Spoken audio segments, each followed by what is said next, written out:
I'm in Austin today attending to the Texas Tribune Festival. I decided to sit at a panel called Uncool. They will focus their discussion on a lawsuit that was filed to force Texas prisons to implement mandatory air conditioning. This lawsuit is filed by several prisoners, among them Bernie Tide. You must know him because you probably saw this movie in 2011 called Bernie by the director Richard Linklater. Richard Linklater will be there at the panel.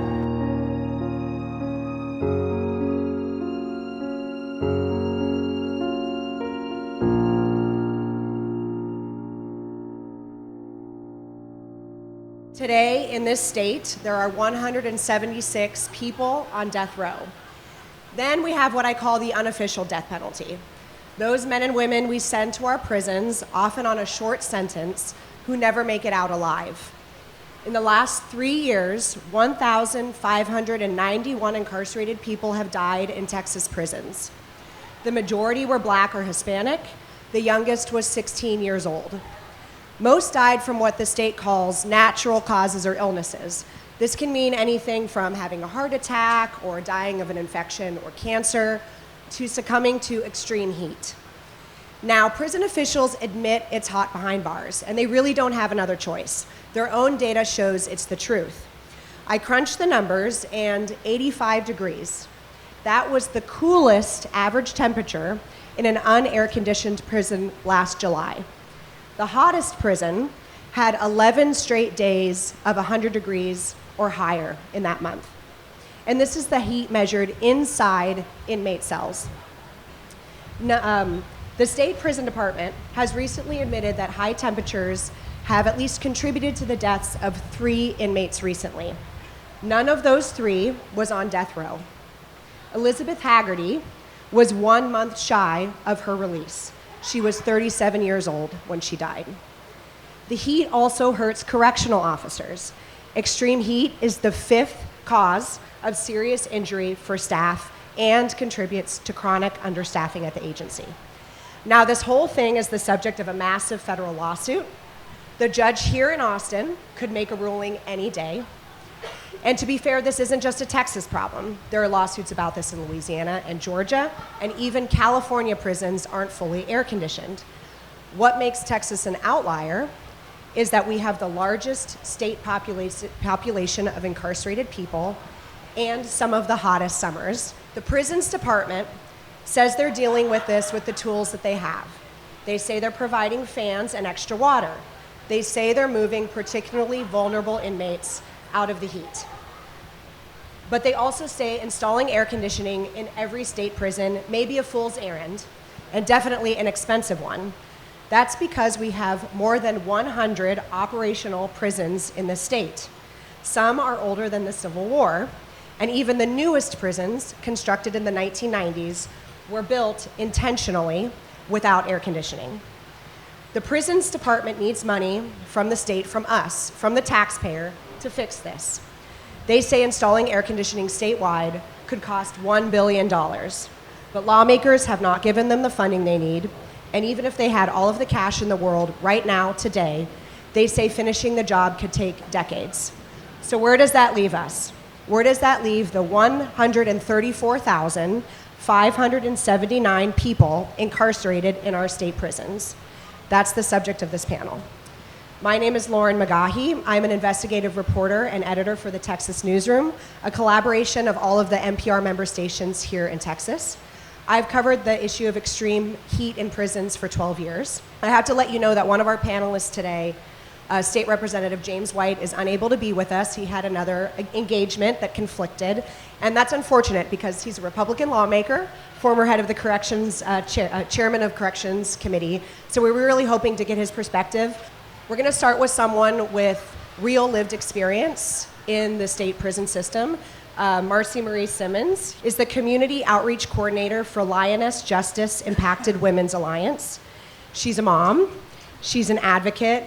She has a pretty massive TikTok following, so look her up on there. And she was incarcerated here in the state of Texas for 10 years. Marcy, You were in Gatesville prisons, many of the prisons in Gatesville. It's about an hour and a half from here. Last August, in the Murray unit, it was 97, 98 degrees for days. Tell us a little bit about what the lived experience in one of those cells was like. I first want to address that number, 97, 98.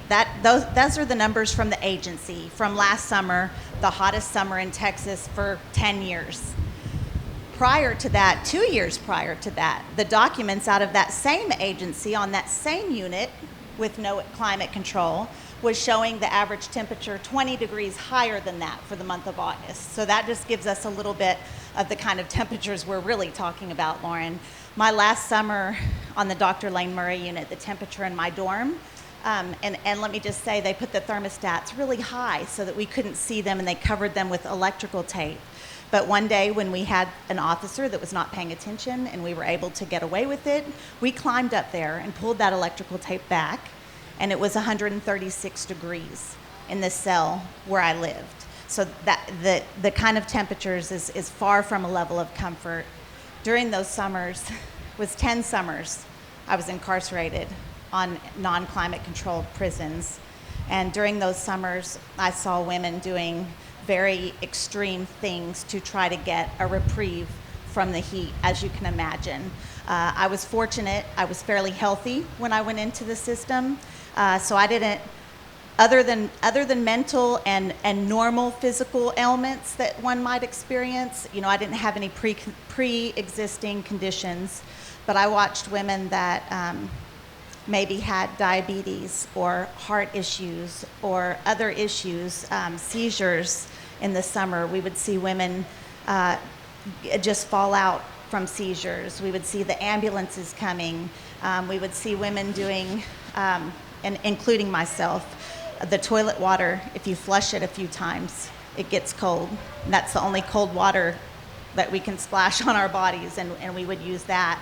I saw women even more desperately harming themselves to go to the crisis center that did have air conditioning so that they could get a break in those summer months. It's the same problem for more than 100 years. I want to turn to Dr. Amit Dominic. She is the founder and president of Texas Prisons Community Advocates, an organization designed to support incarcerated people and their families and to expand knowledge about the prison system in the hopes of improving conditions. She's a researcher and former college professor who specializes in experimental, biological, and social psychology, and she spent 10 years in that building advocating on this issue. Dr. Dominic, the last two legislative sessions, the Texas House passed bills by huge margins to require air conditions be kept to between 65 and 85 degrees. The bills go nowhere in the Texas Senate. Take us inside the legislature. Who's to blame for not fixing this problem? Ooh, that's a heavy question as to who's to blame. I know. That's why I laid it right on you. In Texas, we have a law called the law of parties, which assumes intent. I'm not a fan of that law at all. However, it occurs to me that there are several people who would probably be found guilty under that law in our legislative offices right now and throughout the state of Texas for ignoring this problem for so long. In the House, I will say 2 sessions in a row we had bipartisan passing of the bill. So the House has been more progressive, more understanding, more compassionate about this human rights issue. However, we never get a hearing in the Senate. And I mean never. And Senator Menendez has filed that bill time after time. However, we just don't tend to get that hearing. Now, this last session, one of the things that took place is there was actually monies that were appropriated via the House to get 2 phases of installation of AC within the Texas prisons. By 2 phases of installation, I mean the agency was approached by the legislators to come up with a plan as to how much it would actually cost to put air conditioning in the Texas prisons. Now, just the fact that the legislators were just now asking for a plan, it makes a statement in and of itself. We really could not decipher exactly how much it was supposed to cost. The fiscal tags came in at $1.2 billion one year and $1.8 1.1 the next year. However, it just wasn't very clear. So those two phases of installation were approved by the House. They went through both chambers. However, in conference committee, those monies were removed. I can say, working with House members, particularly Senator Hoffman, has not been terribly receptive to this idea, and she is currently the chair of the Criminal Justice Committee. Also, upper leadership, Governor Abbott and Lieutenant Governor, have not expressed, and we've called for special sessions, we've called for additional help, we've tried to use ARPA money at some point, and still they've been pretty stubborn, saying things like, we can't do this. The plan since about 2018, and I wish Chairman White was here, because I remember that was the first time that I went to a hearing, and I was talking to him, and he said, well, the plan is to add monies onto the maintenance budget slowly over time. At one point, I had approached Director Collier, and I said, hey, can we work together on this? He said, no. The plan is to add monies to the maintenance budget over time. However, what happens when we're doing that is it could take upwards to 90 years to even get those monies added to the budget. Yeah. Richard Linklater here at the end is a writer and director. You probably know from some of his movies like Slacker, Dazed and Confused, Hitman. You may not know that he grew up in Huntsville, Texas, which is literally the beating heart of the Texas prison system. If you want to learn more about growing up in a prison town, he just did the first episode of God Save Texas. You can watch it on Max. But today, Rick is here to talk about his friend, Bernie Tita. Folks in the crowd might remember Bernie from Rick's movie starring Jack Black. Bernie is currently serving 99 years for murder, and he's also the lead named plaintiff in the federal lawsuit challenging the hot conditions behind bars. This lawsuit that's going on now, if you don't know much about it, be paying close attention. There's going to be a ruling soon, and I think it has the potential to be the most significant ruling about Texas prisons since the late 70s, the Estelle versus Ruiz, William Wayne Justice, for the people who remember that great judge.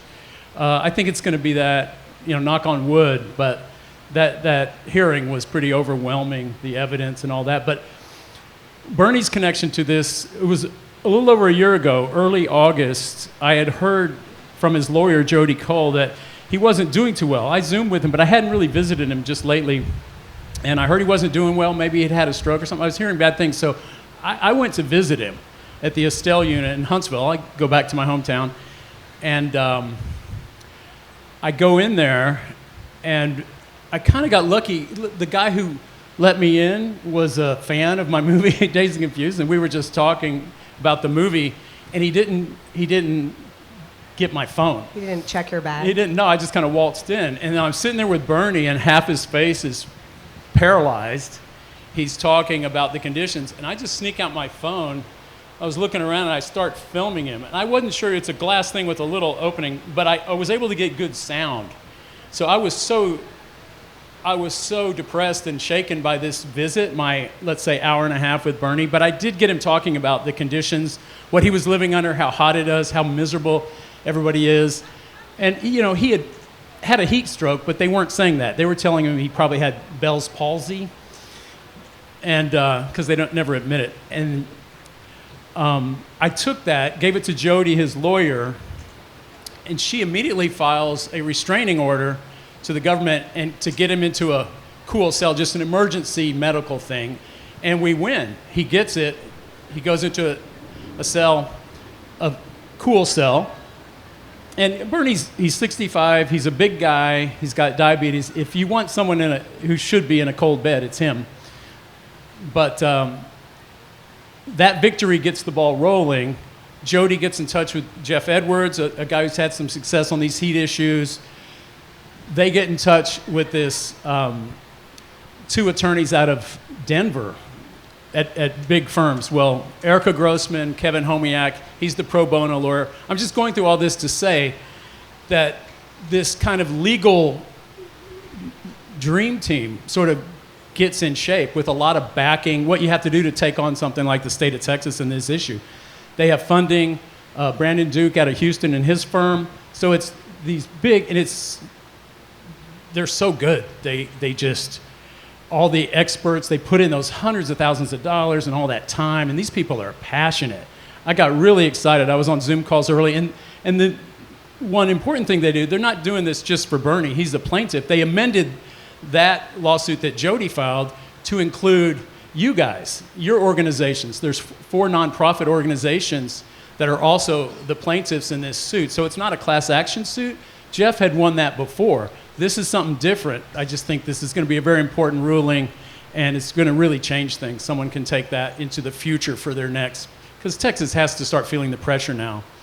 You know, so it's the only way it's going to happen is at the court legal, level, I think. There's been dozens of lawsuits filed about the extreme heat, actually. I've written about them going back almost 10 years, mostly inmates filing themselves from behind bars and going nowhere. There was a big case it started in like 2011, 12, and it was settled in 2018. The PAC unit, he won that, a lot of wrongful death money, blah, blah, blah. They won that, but that was kind of localized for an older prisoners who had conditions. This one is like, no, every single human being who's behind bars, and that includes the corrections officers, right, deserves temperature control. This is just, they're going straight to 8th Amendment, constitutional, cruel and unusual punishment. They're going for that for everybody. It's broad.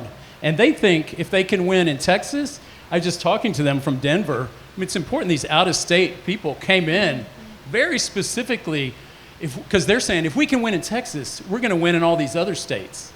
Yeah. So this is a big case. It's really important, and I don't know. I want to hear from what y'all thought of what you learned during the hearing. The first thing was the heat scores. How we actually assign heat scores or decide and a heat score basically decides who gets what's called a cool bed, and a cool bed is an area within the prison where someone sleeps that actually does have air conditioning. And I was astonished when I heard things from the physician who helped to create the algorithms for those heat scores, where we gave examples, our side gave examples of a person who is 90 years old and has hypertension, or a person who has diabetes, or a person who has epilepsy, and as an individual who's actually diagnosed with diabetes, and I understand my own heat vulnerability to the point where there's sometimes when we bring our mock prison cell around, I don't take my meds. I probably shouldn't say that out loud, but I don't, because I know that heat sensitivity. So for her to make statements where she said that, no, I don't believe these individuals are at increased heat risk, or an increased risk of death, on the back of all the experts, the professionals in that field that made it very clear the association between heat and heat risk and heat death, and how professionals look at that. So that was, I was floored. Honestly, at some point I just wanted to get up and yell, "Google is your friend," on that. That was the first time we were seeing that heat score. It was an actual table laying out what puts you in a cool bed and what doesn't put you in a cool bed. So that was the first time the public was actually seeing that. Yeah, and then the next thing was the statements about their staff. You mentioned just a little while ago about the deaths of staff and the risk of deaths for staff due to the heat. And there was a comment at some point that, well, if they followed our training, they wouldn't have this problem. And I just thought, how do you continue to do this to your staff? Your mitigating factors, we're telling you they don't work, and it's on the back of your staff. Your staff have to bring the ice water. Your staff have to bring people to showers. Your staff have to bring people to respites. And just recently I heard about a staff member during a Hurricane Beryl where they were so upset that they started yelling, "Let me out of here," because of the heat. The and staff were yelling. Yeah, the staff were saying that. And I'm thinking, as a leader, it was just that moment where, to be honest with you, I looked at Brian Collier and I just thought, I never want to be you. The hearing, there were several things that stood out. So the plaintiffs put on their case for 2 days, and then the defense had 2 days. But during our 2 days, a plethora of experts, international epidemiologists and doctors, physicians, researchers, all of these huge minds from across the world came in, and they were all saying the same thing. 85 degrees or higher is dangerous for humans to live in. period. And what I loved is one of the researchers, she had all of this great evidence and all of these charts, and man, she was just given the information, and then finally she said, but you know what? I live in Texas, and all of this is common sense.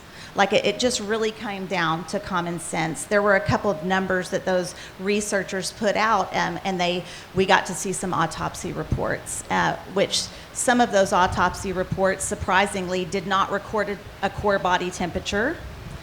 And the ones that did are shocking. The highest one was recorded at 109 degrees.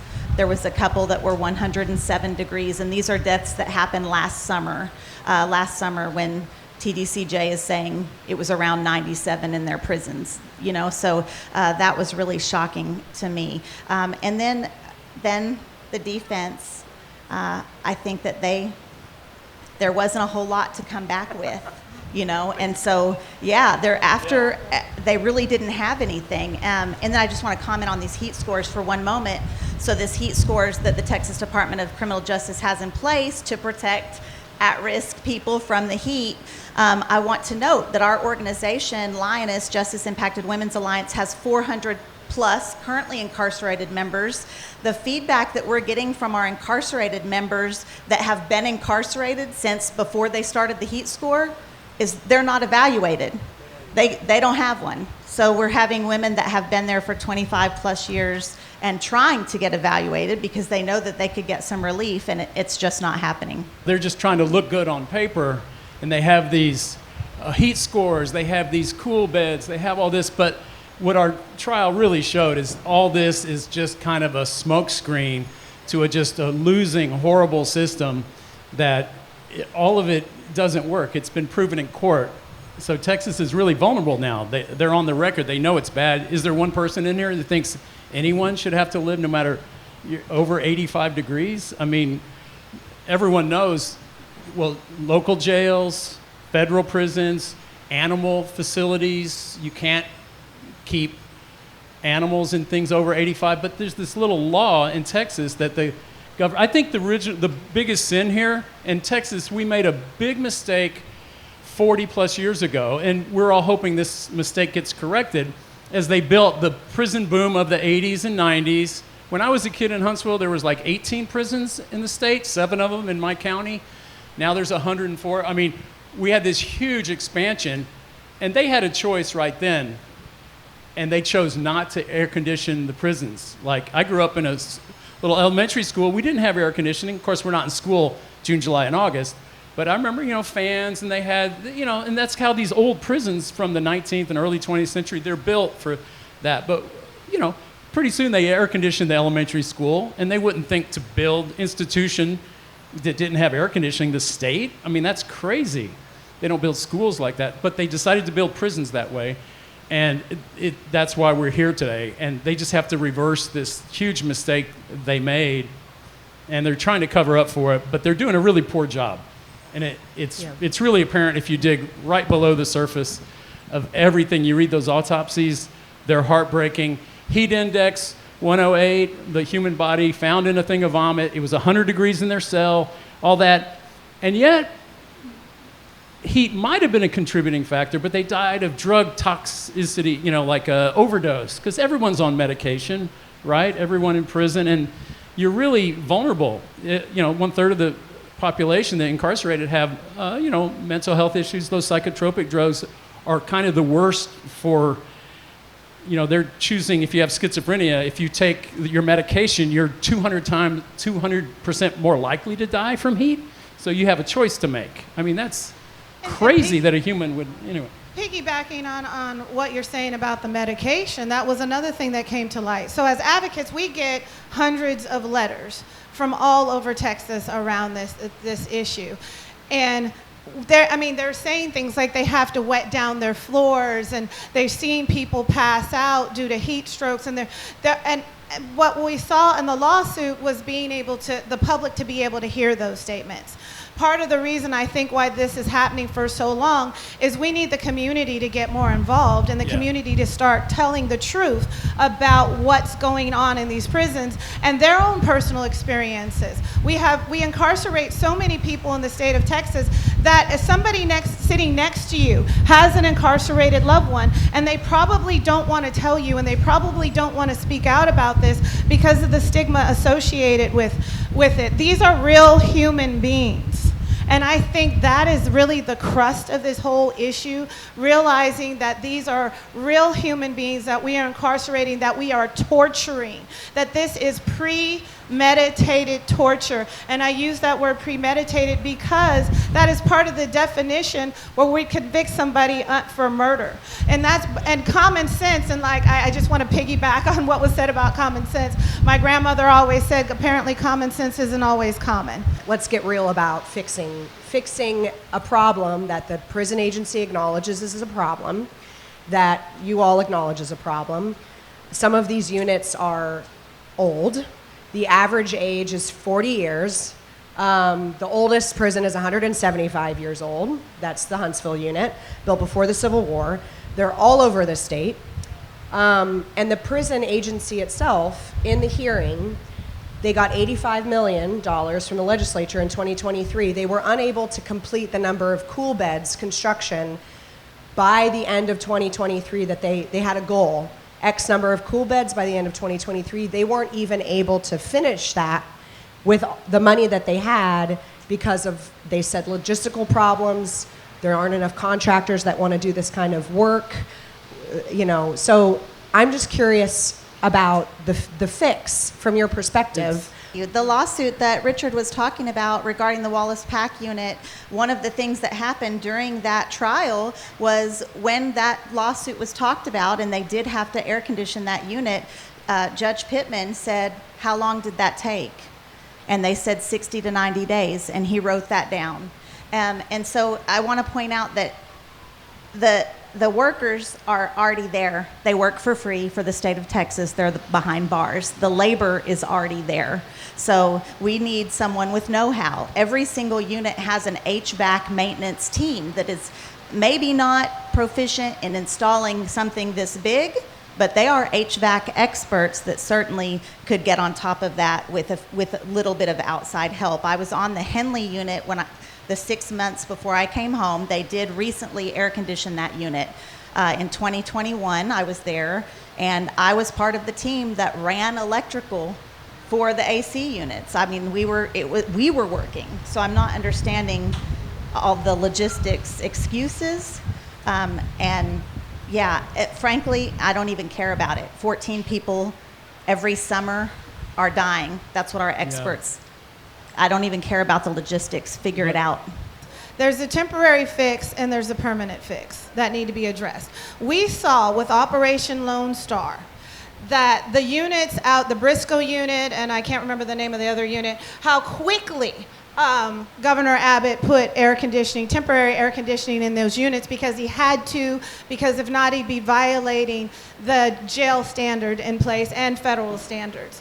So, and it cost more than it should. By now, there's still temporary air conditioning in that unit. It's costing more than it should be costing. It would be much cheaper to go ahead and put the permit in there, right?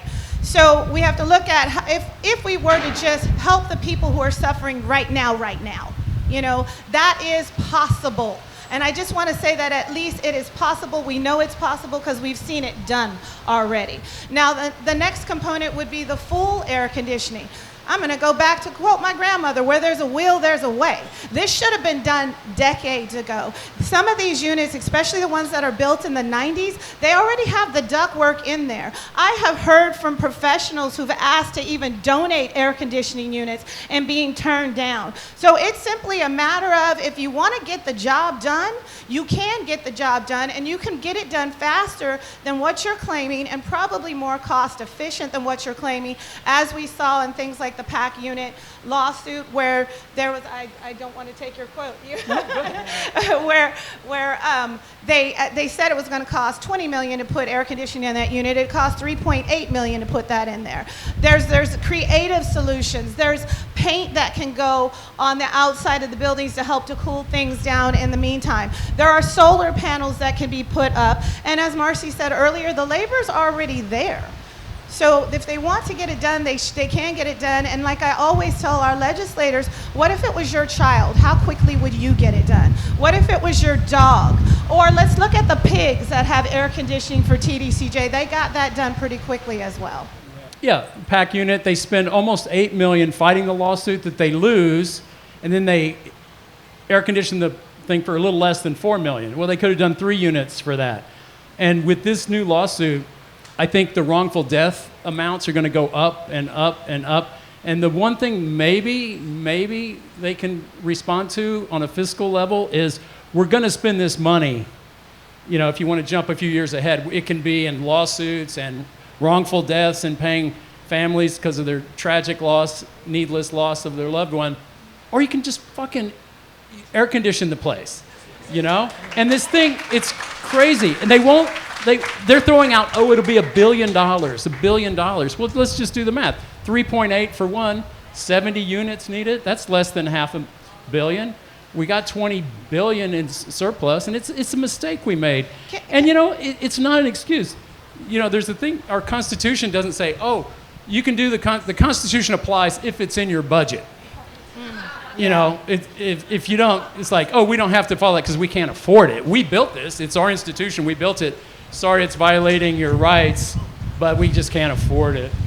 That's not an excuse in our world. Yeah, and it's not an excuse to like the judge in Scotland who refused to extradite someone to the Texas prisons because he knows about the conditions. I think we also need to keep in mind in Texas, we're becoming a black eye not only throughout the United States, but internationally. We get people from the press from China, from Poland, all over Europe. UK, yeah. They're fascinated with how cruel. Like, I guess the cruelty Olympics going on between Abbott and DeSantis and, you know, we're executing innocent people wantonly, you know, they're just like, hey, they're fascinated by how such a rich country can treat people. And we're a rich state, too. Texas, we got so much money. Look at our economy. Look at our wealth. Why are we acting like we're Mississippi? Well, let's ask we that can question. afford this. We can do this. Do you feel like there's a moment now because of the lawsuit, because of whatever, because of it's something in the national psyche now that it's getting hotter, that people are paying more attention to this issue? But at the end of the day, the monies have to be allocated, right? Whether if the federal judge orders it or he doesn't. So from your experiences advocating in that building, and Marcy, I'll start with you as a formerly incarcerated person. Did you feel like people were listening to you when you actually go and speak to people about this issue? Well, what have your interactions been like with elected officials? Yeah, I think that there's a huge push right now that you know, because of previous advocacies, maybe I've been home since 2021, and so I know that there's also this uprise of formerly incarcerated voices being heard at the legislation. We have a lot of folks coming in testifying. We have a lot of people that have lived in that condition knocking on office doors, and I think that has helped the momentum. The feedback that I get personally from legislators is, first of all, when they see me, I usually get their ear because they don't think that I'm coming in as someone that's going to talk about prison, out of prison. And I use it to my advantage, you know, and so I go in and I get their ear, and I feel like they're receptive. And now the ones that aren't, at least they pretend to be. Have you ever spoken with Senator, and this is for everyone, with Senator Huffman, with Senator Whitmire, with some of the people who, when you go inside that building, were the blocks that people pointed to for legislation like this? So I've sat in front of that Criminal Justice Committee on the Senate side, in front of Senator Whitmire, Senator Huffman. They wanted to know about my crime. They wanted to know what I did to get in prison. They weren't very interested in hearing what goes on in prison. And it did feel like it's okay if laws are being broken against you if you ever broke a law. Can I jump in with a Senator, now Mayor of Houston, John Whitmire quote? This was in the lawsuit. It's your stage. Go ahead. Yeah. This is, you know, about air conditioning in prisons. This is from 2011. I hope times have changed. We don't want to. Texans are not motivated to air condition inmates. These people are sex offenders, rapists, and murderers. So That's a Democrat. Back then. I also got in touch with his office asking if he wanted to amend his opinion over the years, but I haven't heard back. You all are going to be the neighbors of those individuals who are coming back home from those prisons, who are coming out with increased medical conditions because we're literally baking their organs while they're inside. And you all also the people who, their children are going to school with your children, and because they don't have a family member present in their home because their family member is incarcerated, they may be having some behavioral differences in their schools. And all this trickles back to how we're treating people in the prisons. And I also want to say very quickly on a political level, I think that this is no longer just a state issue, that what we need is a federal standard that clarifies the Eighth Amendment. Apparently, the state of Texas and other states don't really understand the definition of cruel and unusual punishment and indifference, and I believe that those things need to be clarified for our legislators, and we just need to continue to push harder. I'm optimistic. I think there's such a groundswell of support, so much more awareness. You know, it was reported, I think even last week, not even in prison, just in American society in general, heat deaths are like, you know, the statistical line when they say they had hockey sticks, it's just gone up the last couple of years. Last summer was so bad. I talked to some people in government, and they said if one more person comes through the door and says we need to air condition the prisons, it's on everybody's mind. It's happening. And I talked to a state senator who said it passed so overwhelmingly in the House, and it didn't even come up to the Senate. But I heard, and you know, I don't know, it was really just Dan Patrick and the head of appropriations who said, we're not going to fund that. So it could be that simple. It could be one or two people just go, that doesn't sound right. I don't want to be that person who funds that. You know, so you've got to overcome that. And the only way to overcome that was just, we want them to get tired of hearing about this and how cruel and how the death count is really rising on their watch. Even though I don't know if we've mentioned this. Did you know no one's died in prison since 2011, is it? Supposedly? They died of medication, overdose, this, that, but but they did admit in court a few weeks ago that he thinks that some people died. But Texas, they just don't, they changed the definition of heat-related death. It's only if it's the sole reason. As if 130, you're being cooked, you know? But if you're on medication, it's the medication's fault. But the control group here, people who are in air conditioning, none of them are dropping because of medication things. You know, we have minimum 271 deaths, 0 deaths in AC, you know, so it's not even, that's what this lawsuit really did expose, all their shenanigans, all their obfuscations, all their just lies. I just want to remind folks that the where we're at with the lawsuit right now is we're waiting for the federal judge to make his decision. He could really do whatever he wants. He could say, I'm not convinced, status quo. He could say temporary AC. He could say permanent AC or some iteration of that. If the state does not win at this level, they will likely appeal to the Fifth Circuit. So this is just the first step. The PAC unit lawsuit took 4 years from filing to settlement. So the lawyers acknowledge that, you know, we're on probably year one of a multi-year lawsuit. Or they could just decide to fund it. Or they could fund it at the legislature. One person could say, you know what, it passed in the House. Let's just get this out of the way because we look so bad. Have you heard anything from Bernie about effects he's experienced behind bars since the lawsuit has been Not filed? really. At least he's in an air-conditioned cell. But tellingly, you know, Bernie didn't have a heat score. He's 65, all those conditions. He didn't have one. 90% of them don't have heat scores. And they, in court, they wouldn't assure, they asked very pointedly, can you promise us this guy will never go back into an unair-conditioned cell?